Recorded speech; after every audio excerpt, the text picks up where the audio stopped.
siswa tercinta.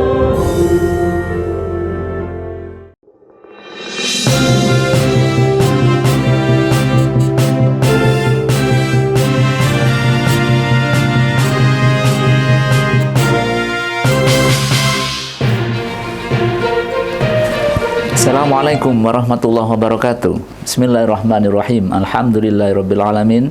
Assalatu wassalamu ala asrafil anbiya wal mursalin Sayyidina wa maulana wa habibina Muhammadin wa ala alihi wa sahbihi ajma'in. Amma ba'du.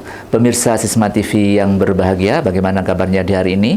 Mudah-mudahan di Jum'ah yang penuh barokah ini semuanya dalam keadaan sehat wal afiah serta sukses beraktivitas. Saya Mas Latif akan menemani Anda dengan menghadirkan rangkaian informasi dari Sekolah Islam Sebelah Malang yang tergabung dalam Sisma News.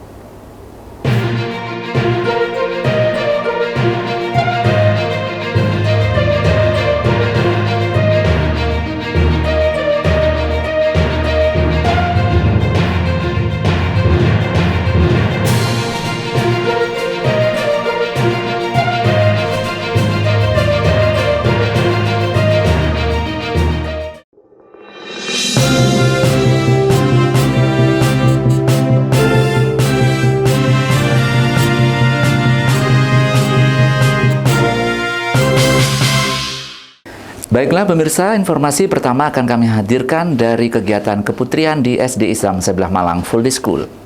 Salah satu hal wajib yang harus diketahui seorang muslim adalah menjaga kesucian diri. Untuk itu harus ditanamkan pengetahuan tentang segala sesuatu yang menyebabkan tidak suci dan bagaimana cara mensucikannya. Nah, pada kegiatan keputrian kali ini di SD Islam Sebelah Malang Full Day School, materi yang disampaikan adalah bab toharoh atau bersuci bagi seorang wanita muslim. Toharoh secara bahasa berarti bersuci atau bersih dan membebaskan diri dari kotoran dan najis. Sedangkan menurut istilah atau syarak, toharoh berarti menghilangkan hukum hadas untuk menunaikan salat atau ibadah lainnya yang mensyaratkan untuk bersuci dengan air atau pengganti air yang disebut dengan tayamum.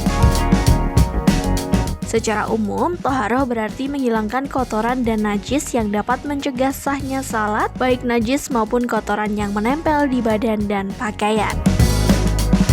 Untuk itulah pada kegiatan keputrian di SD Islam Sabilillah Malang kali ini, terutama di kelas bawah yaitu kelas 1, 2, dan 3, membahas materi tentang toharoh terutama pada diri seorang perempuan.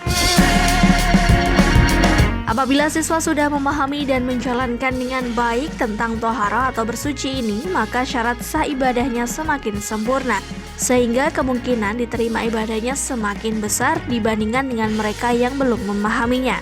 Kedepannya diharapkan siswi SD Islam Sabilillah Malang dapat memahami benar tentang toharoh ini dan dapat diterapkan dalam kehidupan sehari-hari sebagai salah satu tanda dari kepribadian dan karakter siswi yang solihah. Alhamdulillah hari ini saya telah melaksanakan dan mengisi kegiatan keputrian di SD Islam Sabilillah Malang, tepatnya di level 2. Alhamdulillah kesannya Ananda di level 2 ini sangat antusias sekali dalam mengikuti kegiatan keputrian.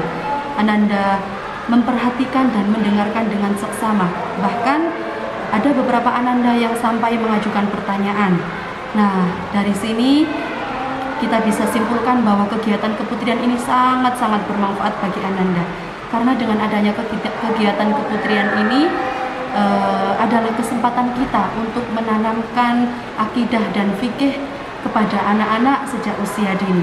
Karena itu adalah penting agar mereka bisa siap menjalankan dan menghadapi untuk kehidupan berikutnya dan anak-anak bisa menjalankan syariat-syariat agama Islam dengan baik. Harapan saya adalah untuk kegiatan keputrian ini, semoga kegiatan keputrian di kemudian hari bisa semakin banyak ilmu-ilmu yang diberikan kepada Ananda, khususnya di ilmu akidah dan fikih, dan anak-anak bisa mendapatkan ilmu-ilmu tersebut untuk menjalankan kehidupan dengan baik dan sesuai syariat agama Islam. Assalamualaikum warahmatullahi wabarakatuh. Saya Naila dan saya Fian. mengikuti kegiatan keputrian yang dilakukan setiap hari Jumat. Materinya tentang ilmu fikih dan akidah. Tujuannya agar kita bisa beribadah yang baik dan benar. Terima kasih. Wassalamualaikum warahmatullahi wabarakatuh.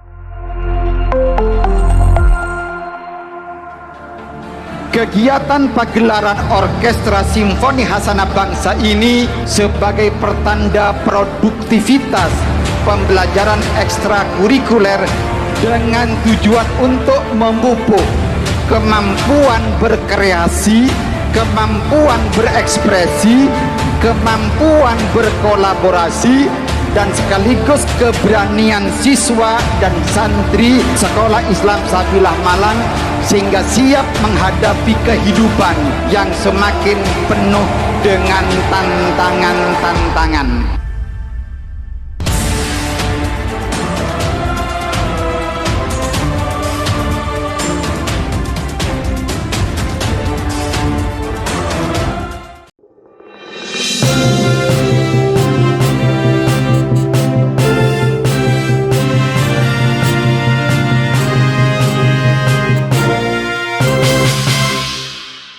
Pemirsa, dalam Islam kita mengenal istilah fastabiqul khairat yang artinya berlomba-lombalah dalam hal kebaikan. Ini merupakan satu kalimat motivasi bahwa dalam dunia pendidikan Islam pun harus berkompetisi meraih yang terbaik.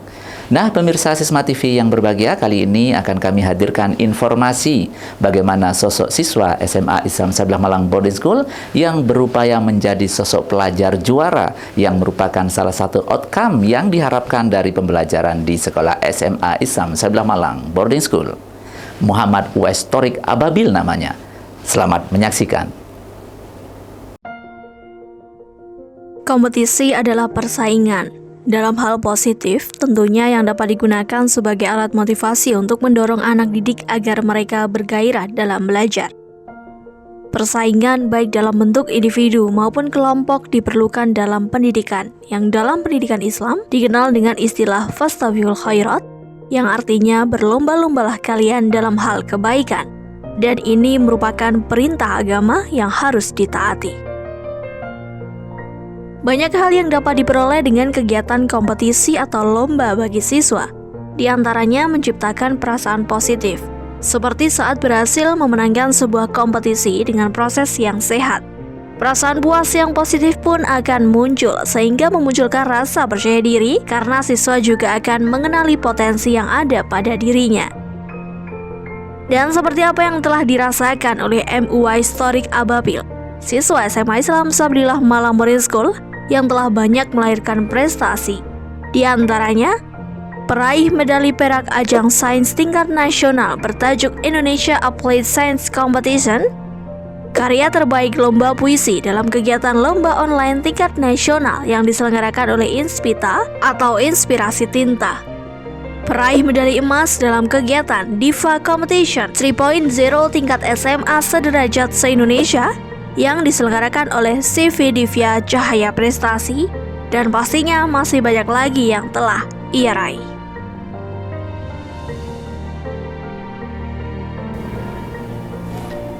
Assalamualaikum warahmatullahi wabarakatuh. Nama saya Muhammad Uwais Thorik Ababil dari kelas 10 IPA 1B di Sekolah Islam Sabilah Malang Boarding School, dan saya mendapat penghargaan Best Participants dalam lomba International Postering yang diadakan oleh World Wide Fund di Malaysia.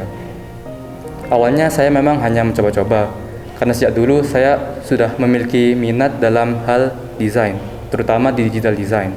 Nah, uniknya, lomba postering ini ialah menggabungkan unsur dari foto dengan poster. Jadi, saya harus keluar dan mencari foto saya sendiri yang sesuai dengan temanya, yaitu Ecosystem Restoration atau restorasi lingkungan. Ini juga merupakan pengalaman pertama saya dalam lomba poster. Dan Alhamdulillah, saya menjadi best participants dan juga memenangkan hadiah uang senilai Rp160.000 kalau nggak salah. Jadi sebelumnya saya ini juga bisa dibilang orang yang kurang aktif, dan setelah nyoba-nyoba ini dan alhamdulillah mendapatkan hasil yang memuaskan, setelah mengikuti lomba ini saya menjadi lebih aktif dan juga mendapatkan kesenangan saya pribadi dalam mengikuti lomba. Dan contohnya saya juga mengikuti lomba lainnya seperti speech atau pidato. Saya juga mengikuti olimpiade dan alhamdulillah saya juga memenangkan beberapa penghargaan medali di bidang Olimpiade Fisika dan Bahasa Inggris. Harap ini bisa menjadi motivasi bagi kalian. Assalamualaikum warahmatullahi wabarakatuh.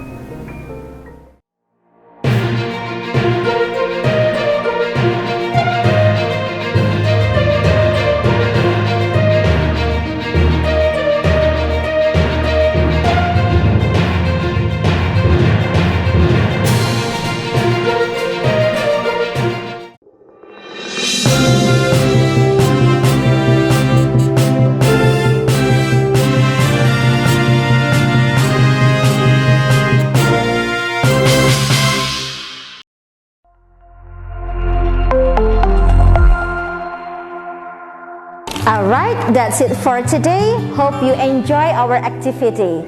So, what did you learn today? Can you please say to me? Raise your hands. What I learned today is you need to reduce plastic and you can make beautiful things what's in the table. So that's what I think. Today I learned that we can reuse plastic by making beautiful creations.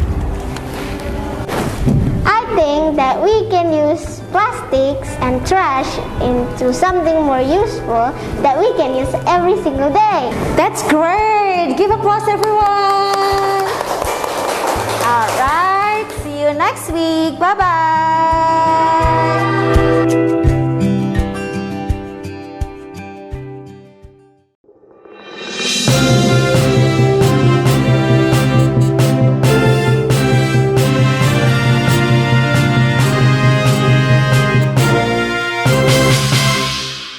Sementara itu pemirsa, pembelajaran di sentra bermain peran TK Islam Sabilillah Malang terlihat sangat menarik dan siswa begitu antusias mengikutinya. Pada pembelajaran di sentra bermain peran kali ini bertemakan suasana di bandar udara atau bandara. Namun sebelumnya siswa diperkenalkan dulu suasana dan profesi apa saja yang ada di lingkungan bandara sebagai bahan bagi siswa untuk bermain peran. Berikut liputannya. Proses belajar dengan menggunakan daya imajinasi dan bermain peran atau role play sudah sejak lama dipandang sebagai salah satu cara belajar yang paling efektif. Bahkan sejak abad ke-19 sudah ada ribuan riset yang membuktikan bahwa ada banyak sekali manfaat bermain peran bagi anak. Pada tahun 1890 bahkan ditemukan bahwa ada hubungan yang sangat kuat antara kesehatan mental anak dengan metode belajar sambil bermain peran. Anak yang sejak balita sering diajak bermain peran biasanya tumbuh dengan mental yang lebih kuat dan proses belajarnya pun akan lebih cepat dibandingkan anak lainnya. Dan untuk itulah bermain peran merupakan salah satu sentra dalam pendekatan pembelajaran sentra yang dikembangkan di TK Islam Sabilillah Malang dan salah satu sentra yang paling diminati dan disukai oleh siswa. Kali ini Ananda kelompok A2 sedang bermain dan belajar di sentra bermain peran dan memasak. Tema kita belajar hari ini yaitu tentang kendaraan di udara. Ananda berperan sebagai petugas di bandara, semisal penjual tiket di loket tiket, atau petugas di pesawat seperti kopilot, pilot, dan pramugari. Berperan juga sebagai penumpang, ada juga yang berperan sebagai koki, pelayan, dan kasir di restoran, dan juga pembeli makanan. Ananda sangat antusias dan senang sekali belajar di bermain peran dan memasak. Setidaknya ada 4 hal yang ingin dicapai pada diri siswa setelah melakukan kegiatan di sentra bermain peran ini, yaitu siswa dapat mengasah kemampuan sosialnya, mengembangkan kemampuan kognitif, melancarkan kemampuan berkomunikasi dan melatih emosi serta berekspresi, dan kesemuanya itu dapat menjadikan siswa memiliki kepercayaan diri yang tinggi sebagai bekal menjadi siswa yang unggul dan juara.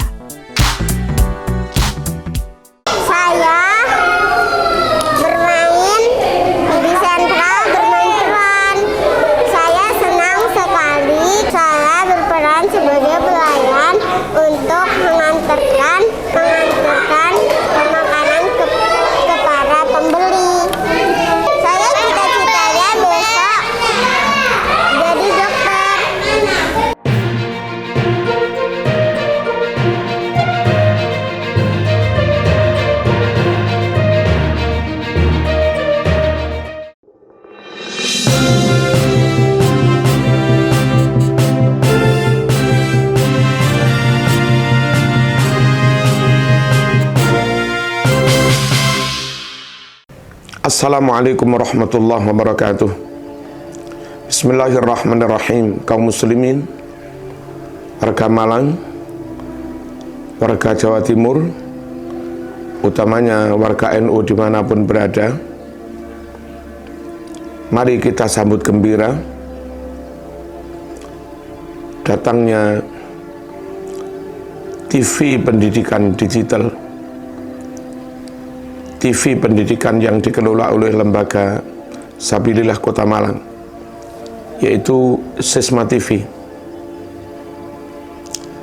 TV ini konten-kontennya baik, di samping ada konten dakwah, konten-konten kebudayaan, konten keislaman, juga ada konten-konten pendidikan,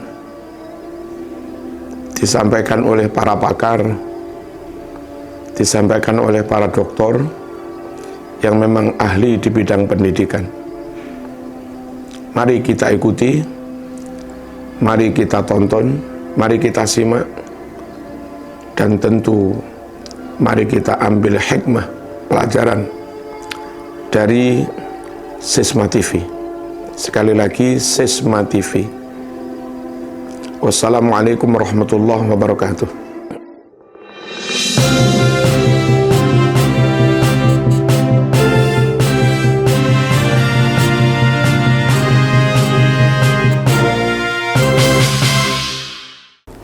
Pemirsa Sisma TV yang berbahagia, sebagaimana biasa di hari Jumat yang penuh barokah ini, mari sejenak kita bermuhasabah bersama, bermunajat kepada Allah Subhanahu wa taala sembari mendengarkan setitik ilmu Allah melalui kalam mutiara berikut dengan tema ziarah kubur. Semoga ini menjadi pemahaman bagi kita semuanya sehingga tidak terjadi salah faham terhadap ritual yang biasa dilakukan oleh umat Islam di Indonesia, yaitu berziarah kubur. Selamat menyaksikan.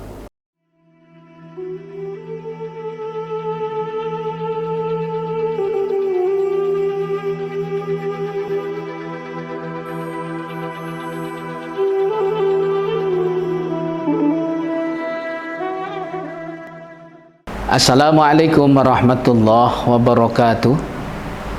Bismillah, alhamdulillah, amma ba'du. Pemirsa Sisma TV yang berbahagia dan kaum muslimin, seluruh pemirsa Sisma TV yang berbahagia, kita kembali ke acara segmen kajian kalam mutiara. Baik, para pemirsa Sisma TV, kali ini kami akan mengangkat sebuah tema yang ada hubungannya permasalahan tentang ziarah kubur. Bagaimana ziarah kubur, hukumnya bagaimana, dan hakikatnya ziarah kubur itu kayak apa. Untuk itu, hal yang pertama yang sangat kita pikirkan adalah mengapa orang yang meninggal dunia harus diziarahi. Untuk menjawab itu, maka kita harus ingat bagaimana sakitnya ajal manusia yang dicabut oleh Allah. Bagaimana keadaan manusia ketika di alam kubur, sehingga kedua hal itulah akhirnya nanti memunculkan perintah ziarah kubur. Baik pemirsa Sisma TV yang berbahagia, saya akan memulai dari bagaimana sakitnya ajal yang dijabut oleh Allah, biar nanti kita akan bisa menjawab pentingnya kita berziarah kubur. Dalam surat Al-Qiyamah ayat 75 dikatakan, Bismillahirrahmanirrahim, Kalla idza balagatit taraqi. Sekali-kali jangan apabila nafas seseorang telah mendesak. Wakila man raqi. Kemudian dikatakan kepadanya, siapakah yang dapat menyembuhkannya? wa dhanna annahul firaq, dan dia yakin sesungguhnya itulah waktu perpisahan.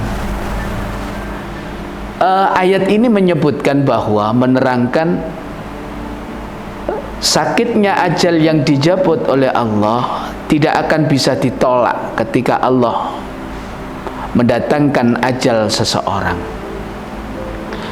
Maka ada keterangan kitab di Durratun Nasihin, sakitnya orang yang dijabut ajalnya itu gambarannya kayak dua hal, khususnya ajalnya orang yang tidak beriman kepada Allah. Yang pertama, seperti pedang yang jumlahnya 300 ditancapkan dalam perut dalam keadaan hidup.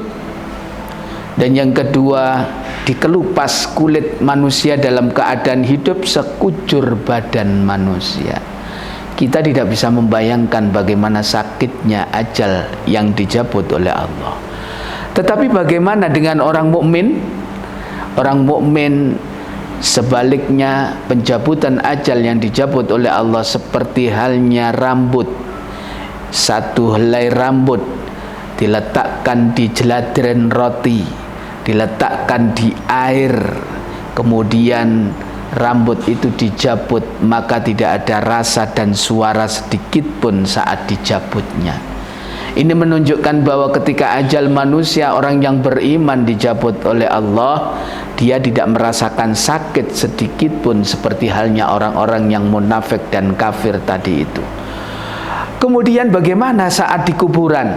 Di alam kubur di sana, suatu saat Utsman bin Affan ketika berjalan di makam baka, beliau mengatakan, kana Utsman idza waqafa ala qabri baka, ketika Utsman berhenti di kuburan baka, hatta yabulla lihyatahu, sampai-sampai saat itu nangislah sahabat Utsman, sampai-sampai luh matanya, dalam bahasa Jawa itu luh, air matanya yang keluar tidak berhenti, saking takutnya ketika saat itu mendengarkan sambatnya orang dalam alam kubur.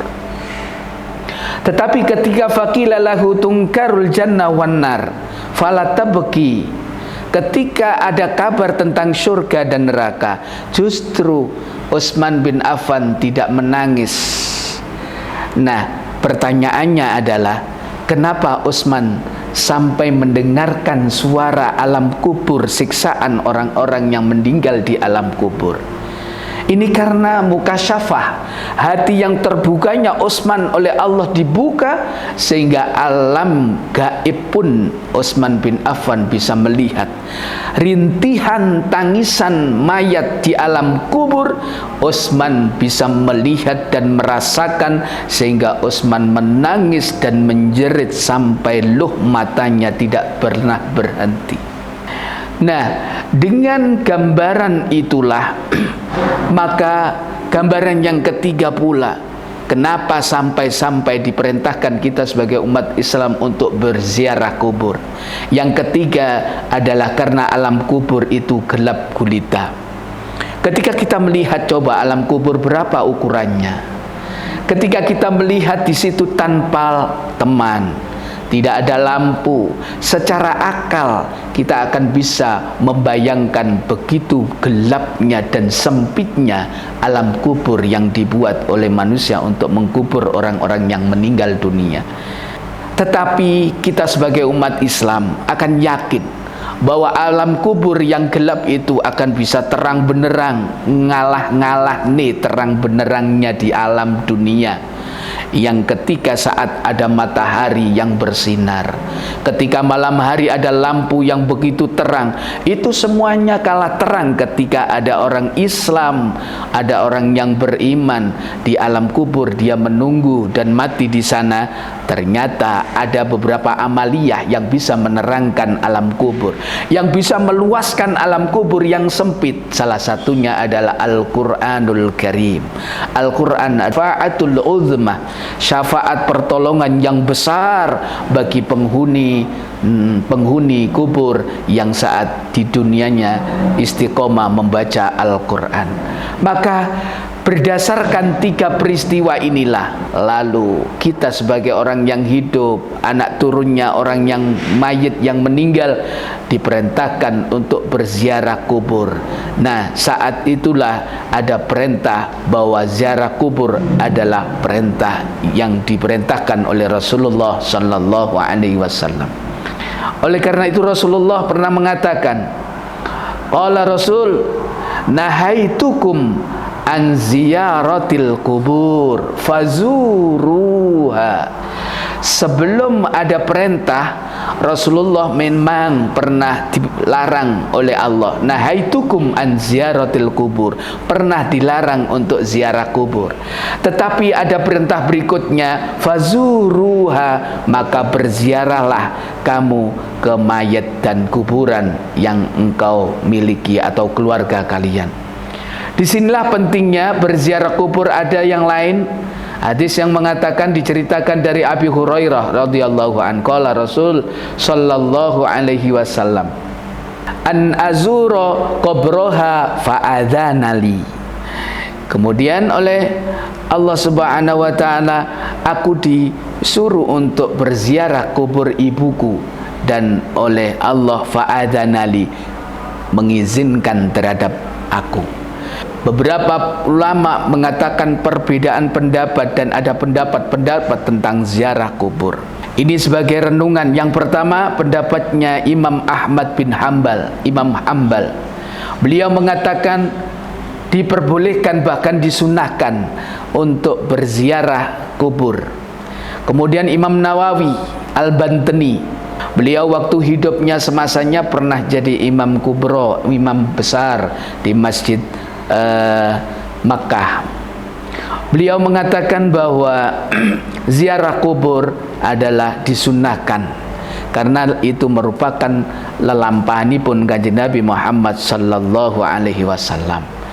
Dari sinilah maka kita sebagai umat Islam, maka alangkah tidak etis sebagai anak ketika ada orang tua yang meninggal, anaknya lupa dengan kebaikan-kebaikan di masa hidupnya.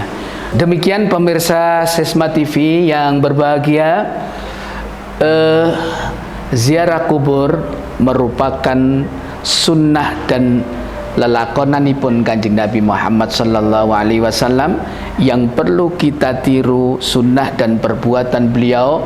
Walhasil sunnah Rasul adalah sebagai perintah dan sekaligus sunnah yang harus kita lakukan.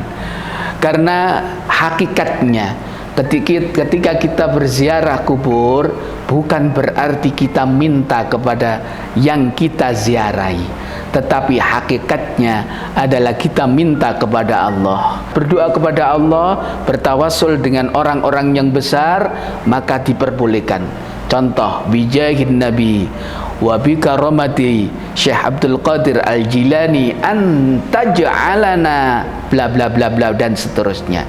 Dengan orang yang mulia kita katutkan semua, Nabi Muhammad, Syekh Abdul Qadir, para ulama dan seterusnya. An taj'alana, aku meminta kepadamu ya Allah. Jadi hakikatnya kita minta kepada Sang Khalik, bukan minta kepada orang yang kita ziarahi. Mudah-mudahan renungan singkat ini bisa menjadikan renungan yang bisa membeningkan hati kita, bisa berpikir lebih jauh untuk mementingkan orang-orang yang perlu kita ziarahi dan kita doakan saat sudah meninggal dunia.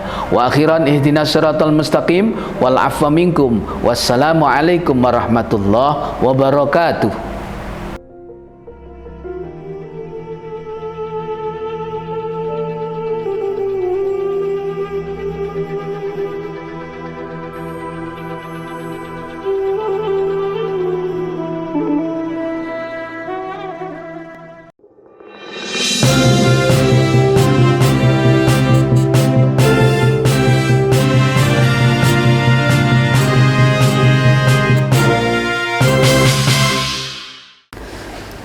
Pemirsa Sisma TV yang berbahagia, alhamdulillah rangkaian informasi dari Sekolah Islam Sabilah Malang melalui Sisma News hari ini telah kami hadirkan.